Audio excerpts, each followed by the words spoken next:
dari manakah vaskulasi organ di bawah ini? Ini organ apa coba? Lihat.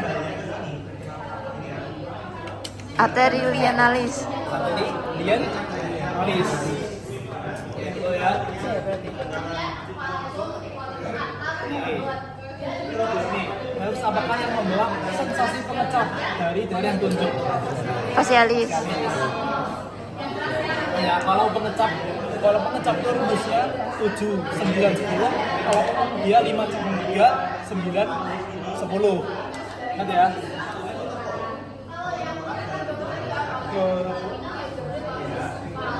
Terus apa yang membawa nyeri dari darah tunjuk? Nyeri di anterior. Trigeminus. 5 cabang 3, 9, 10. Terus 5 itu nafas 3 Minus. berarti dia yang C. Nih, dari manakah asal percabangan vaskulasi organ di bawah ini? Itu apa? Ini apa? Apa? Ini hepar. Hepar dia asalnya forget itu hingga. Forget. Forget berarti dia dari Arteri hepatika.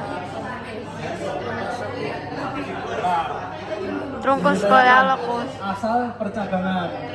Truncus. Jadi truncus coealogus. Karena kan asal percabangan bukan arterinya langsung. Terus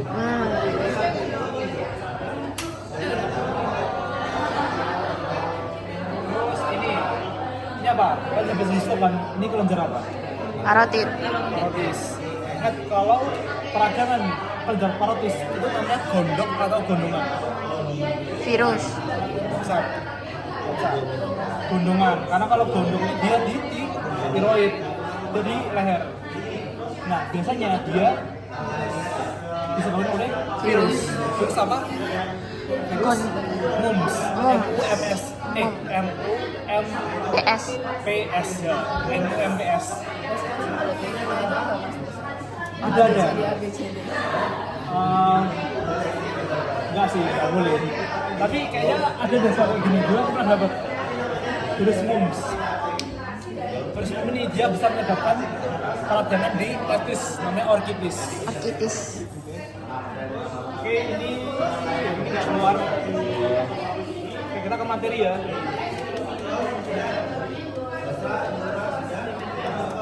Nah, yang pertama kalian harus bisa bedain antara organ midgut dan juga hindgut. Caranya gimana? Kalian tinggal lihat apa batas-batasnya aja. Kalau organ midgut dari mulut sampai ke duodenum superior. Jadi dari sini sampai ke duodenum superior. Terus ke duodenum descendens sampai ke 2/3 kolon transversum yang maksimal dia masuk ke midgut. Dari hindgut gimana? Dia dari 1/3 yang distal sampai ke rectum. Nah setelah itu kalian di sini. Nah ini yang penting dia adalah asal percabangannya. Jadi kalau organ asalnya dari truncus coealogus, midgut dia dari mesenterica superior, hindgut dari arteri mesenterica inferior. Nah, yang sebenarnya juga penting juga buat dihafal. Kalian kebanyakan kan, apa sih cara kamu buat ngapalinnya? Organ forget, jadi itu ada apa aja? Ada hepar, Gaster. ada lian, ada gaster. Kalau yang hepar, arteri hepatika komunis. Kalau yang lian, arteri lianalis. Kalau yang gaster, arteri gastrika sinistra. Terus kalau midgut itu dia urutan kayak gini. Midgut itu dia urutannya kayak gini. Dia dari duodenum lanjut ke jejunum, lanjut ke ileum, itu dia berhubungan dengan kolon oleh sekum. Jadi sekum dia menghubungkan antara ileum dengan kolon. Terus kolon langsung ke kolon yang kanan, langsung ke kolon yang tengah yang 2/3 proksimal. Kolon itu yang 2/3 proksimal. Makanya dari situ kalian bisa tarik lagi jadi arteri-arteri. Awalnya dari mana? Dari duodenum. Duodenum dia berdekatan dengan pankreas. Jadi dari pankreatico duodenalis. Habis itu turun ke jejunum sama ileum.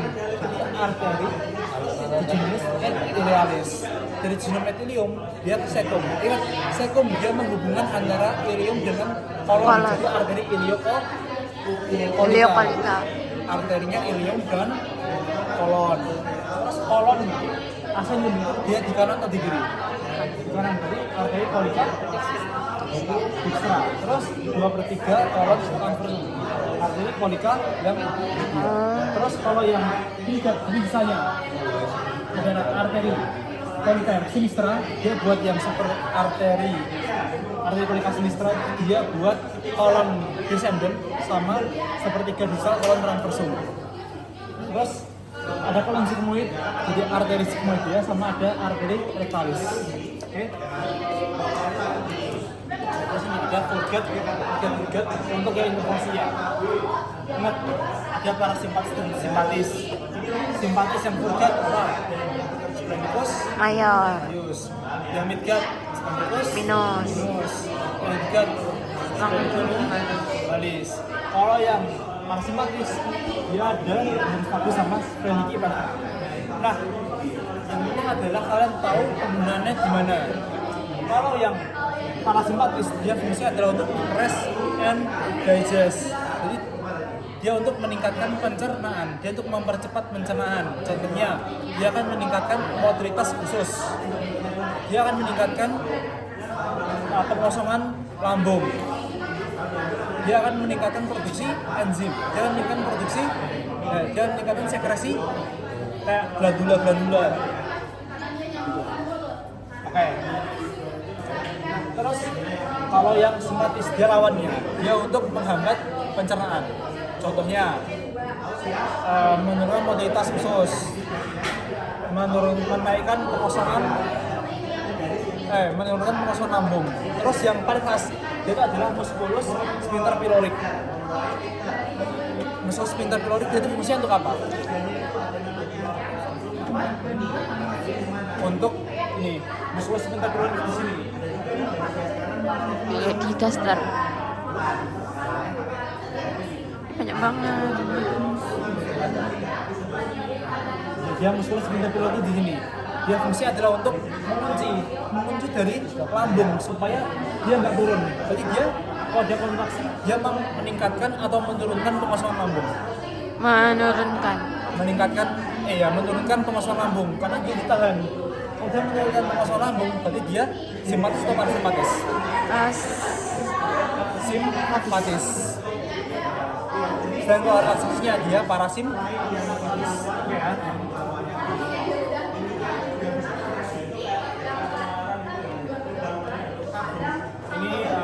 Ini nggak penting. Yang penting harus palatina mayor, dia untuk palatum Durum. Palatina minor dia untuk yang palatum Mol. sama apalagi tempat keluarnya. Oke? Nah, ini inovasi buat tidak ada sensorik dan juga motorik. Sensorik dia dibagi jadi dua, ada yang umum sama yang khusus. Yang umum dia apa? Nyeri dan suhu. Terus kalau yang spesial dia rasa, manis, asin, pahit kayak gitu. Itu yang spesial. Terus cara ngapelnya gimana? Kan bagi jadi 3. 1, 2, 3. Anterior, posterior sama dekat epiglotis atau di pangkal lidah. Kalau yang spesial dia 7, 9, 10. Kalau yang umum dia 5 cabang 3, 9, 10. Bisa ya?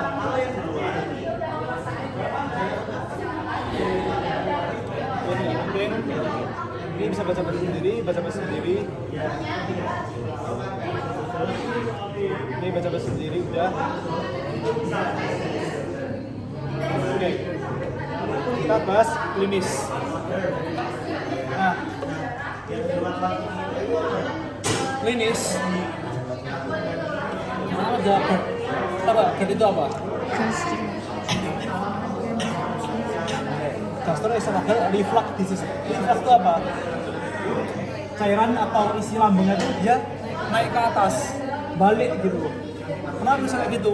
Karena ada kelemahan dari selang kerannya gitu loh. Ini tuh ada selang, ada keran. Nah, keran itu dia fungsinya buat buka tutupnya, buat buka sama tutup. kerennya itu apa? Dia adalah LES, lower esophageal sphincter. Jadi dia bisa untuk membuka tutup supaya cairan lambungnya dia nggak naik. Nah kalau LES dia mengalami kelemahan, cairannya dia bakal naik. Nah manifestasinya gimana? Dia nyeri di ulu hati. Ulu hati itu gimana? Di sini, di regio epigastrium. Di regio epigastrium nyerinya biasanya nyeri terbakar. Nyeri terbakar karena kan dia ini kan asam lambung kan, dia zat korosif, dia mengikis, makanya rasa terbakar. Dia kan terbakar, terus dia bakal naik ke dinding, apa sih? Dinding dada. Dia bakal mendarat dada. Nah terus nyerinya itu khas, dia nyerinya pada saat makan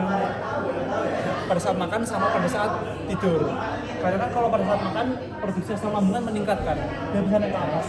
Kalau pada saat tidur kan melumah kan, terlentang. Jadi caranya bakal naik ke atas. Varicose vagus dia merupakan manifestasi dari hipertensi portal. Jadi vena porta hepatis itu dia tertekan, bisa karena hepatomegali, bisa karena sirosis. Dia tertekan otomatis darahnya nggak bisa masuk ke hepa, akhirnya dia lewat percabangannya. Nah percabangan itu vena kecil. Percabangannya ada yang superior, ke media sama inferior. Yang superior dia ke esofagus, dia kan menyebabkan vena esofagus ini dia membesar, karena kan darahnya kan ke situ semua kan. Akhirnya vena itu kan melebar, membesar. Kalau dia melebar, jadi kayak gini. Terus dia manifestasinya apa biasanya? Lu nggak pecah ya? Nggak bisa pecah ya? Karena kan vena kan lebar gitu, dia bakal jadi mudah buat pecah. Jadi kalau makanan dikit dia pecah jadinya apa? Contoh darah. Nah ini penting, kan disediain ukuran ini belum.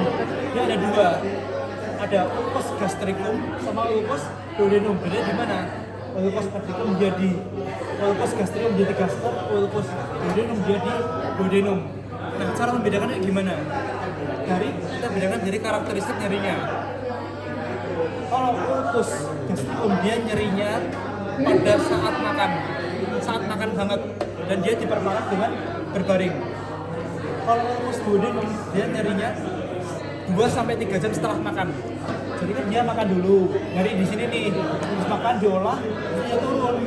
Diolah selama 2-3 jam, itu dia turun, maka dia nyerinya 2-3 jam. Atau pada saat perut itu kosong. Karena kan pada saat perut itu kosong, kalau perut itu kosong nggak ada makanan yang masuk, otomatis makanan yang di sini kan dia dikulas semua ke bawah. Kan menyebabkan nyeri pada ulcus duodenum. Dan ulcus duodenum ini nyerinya pada saat dia duduk atau berdiri. Karena kan kalau dia berbaring dia kan ke atas, kalau dia duduk atau dia berdiri dia ke bawah, maka dia nyeri ulcus duodenum. Ingat ya. Dan dia kalau ada ulcus dia kan berdarah kan. Nah manifestasi itu bukan muntah darah, bukan batuk darah, tapi BAB. BAB-nya dia berdarah.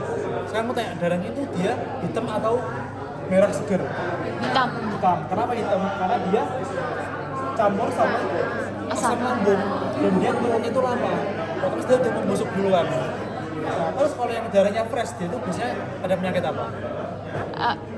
Ambeien. Ambeien. Kalau ambeien dia apa? Dia biasanya itu merah segar.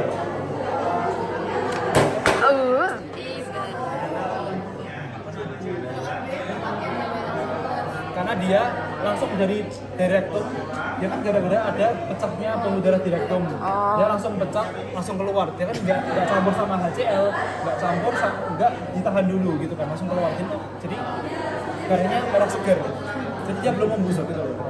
Kalau yang diare ada darahnya itu mas, darahnya dari bagian mana? Tergantung darahnya apa. Kalau darahnya hitam, ya udah berarti dia berdarah di atas, di gaster duodenum, belum sampai usus besar. Tapi kalau darahnya itu seger, biasanya dia di usus besar ke bawah. Appendicitis dia nyeri di kanan bawah, di titik McBurney. Dan dia menjalar sampai ke belakang, sampai ke atas juga. Ingat ya, jadi region kanan bawah dia appendicitis. Oke, selesai. Yeay. Terima Terima kasih Mas.